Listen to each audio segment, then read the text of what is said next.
পৰিকল্পিত ষড়যন্ত্ৰটো আপোনালোকেও জানে। এটা ভিডিঅ' ভাইৰেল কৰি মোক হত্যাকাৰী সজাই 2001 চনৰ হত্যাকাৰী সজাই পেলাই যেনেধৰণে প্ৰচাৰ কৰিছিল, অলপ যদি মই দুৰ্বল হ'লোহেঁতেন তেতিয়াহ'লেতো মই 12 বাজিলেহেঁতেন।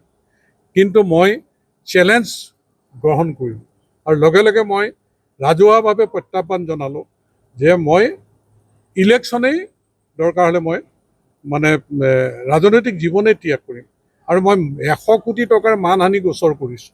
ইতিমধ্যে আদালতত গোচৰ চলি আছে আৰু যোনে এই অভিযোগ আনিছিল তেওঁ এতিয়া আচলতে সাহসেৰে দিব লাগিছিল যে পদ্ম হাজৰিকাই এই কথাত তেওঁ এই হত্যাৰ লগত জড়িত, মোৰ হাতত এইখিনি প্ৰমাণ আছে।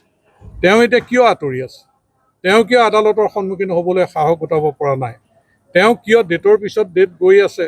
তেওঁ কি কাৰণে আজি তেওঁ ছাবমিট কৰিব পৰা নাই? তেওঁ ষ্টেটমেণ্ট কি কাৰণে ছাবমিট কৰিব পৰা নাই? গতিকে মই আশা কৰিম তেওঁৰ হাতত যি তথ্য আছে তেওঁ দিয়ক, যে যদি তেনেকুৱা ধৰণে কথা মোৰ ওপৰত তেওঁ আনিব পাৰে, মইতো কৈছোঁৱেই যে মই ৰাজনীতিয়েই নকৰোঁ তেনেকুৱা হ'লে। আৰু তেনেধৰণৰ ঘটনাৰ লগত মই কি কাৰণে জড়িত হ'ম বাৰু? বিশ্বনাথৰ চাধাৰু বাগানৰ ঘটনাৰ লগত জড়িত হ'ব লগা মোৰ কাৰণ কি আছে? এক পৰিকল্পিত ষড়যন্ত্ৰ যে নিৰ্বাচনৰ আগমুহূৰ্তত 2001 চনত ঘটা ঘটনা 2006ত নাই, 2011ত নাই, 2016ত নাই, 2021ত নাই, কিন্তু 26 চনৰ ইলেকশ্যনৰ আগত তেওঁ বেদৰ বাণীৰ নিচিনাকৈ যিটো তেওঁ ভিডিঅ' ৰেকৰ্ডিং ভাইৰেল কৰিছে, এই ষড়যন্ত্ৰটো তেওঁ কাৰ পক্ষত আছিলে? যে সুনীল ছেত্ৰীৰ পক্ষত জানো তেওঁ জিকিব, তেওঁ জিকিলে তেওঁৱে MLA হ'ব, এইবিলাক জানো তাৰ পিছত দিয়া নাই? গতিকে লক্ষ্য আছিল মোক হৰুৱাৰ। আগতে 16 চনত মুকলিভাৱে বিৰোধ কৰিছিল, 21ত বিৰোধ কৰিছে, 26ত এই পৰিকল্পিত ষড়যন্ত্ৰৰে মোৰ ওপৰত হত্যাৰ বদনাম জাপি দি পেলাই নিৰ্বাচনী বৈতৰণি পাৰ কৰাব বিচাৰিছিল। কিন্তু তাৰ বিপৰীতে ৰাইজে এনেকুৱা ধৰণে যোগ্য প্ৰত্যুত্তৰ দিলে যে আটাইতকৈ বেছি ভোটত এই 26ৰ নিৰ্বাচনত লাখৰ ওপৰত 1,11,125টা ভোট দি আৰু 53,000 প্ৰায় ভোটত মোক জয়যুক্ত কৰি প্ৰমাণ কৰি দিলে যে পদ্ম হাজৰিকাৰ এইবিলাক কথা তোমালোকে উলিয়াই আমি বিশ্বাস নকৰোঁ। পদ্ম হাজৰিকাৰ লগত আমি আছোঁ, ভাৰতীয় জনতা পাৰ্টীৰ লগত আছোঁ। গতিকে আমাৰ প্ৰধানমন্ত্ৰী মুখ্যমন্ত্ৰী ডাঙৰীয়াৰ প্ৰতি আমাৰ আস্থা বিশ্বাস আছে।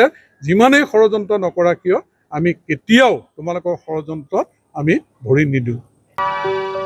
আপুনি বাৰু হাড়ৰ সমস্যাৰ কাৰণে পাটনালৈ যাবলৈ চিন্তা কৰি আছে নেকি? এতিয়া আৰু চিন্তা নাই। আপোনাৰ যিকোনো হাড়ৰ সমস্যা হ'লে এতিয়াৰ পৰা আৰু পাটনালৈ যাব নালাগে, কিয়নো এতিয়াৰ পৰা গুৱাহাটীতে পাব সেই সকলো সা সুবিধা। গুৱাহাটীৰ আমিনগাঁৱত অৱস্থিত Patna orthopaedic and multi speciality হস্পিটেলত কম খৰচতে পাব সেই সকলো উন্নত মানদণ্ডৰ চিকিৎসা সেৱা, য'ত অভিজ্ঞ চিকিৎসকৰ দ্বাৰা সম্পন্ন কৰা হয় বিভিন্ন ধৰণৰ হাড়ৰ অস্ত্ৰোপচাৰ। বৰ্তমানলৈকে 3,000তকৈও অধিক ৰোগী সুস্থ হৈছে।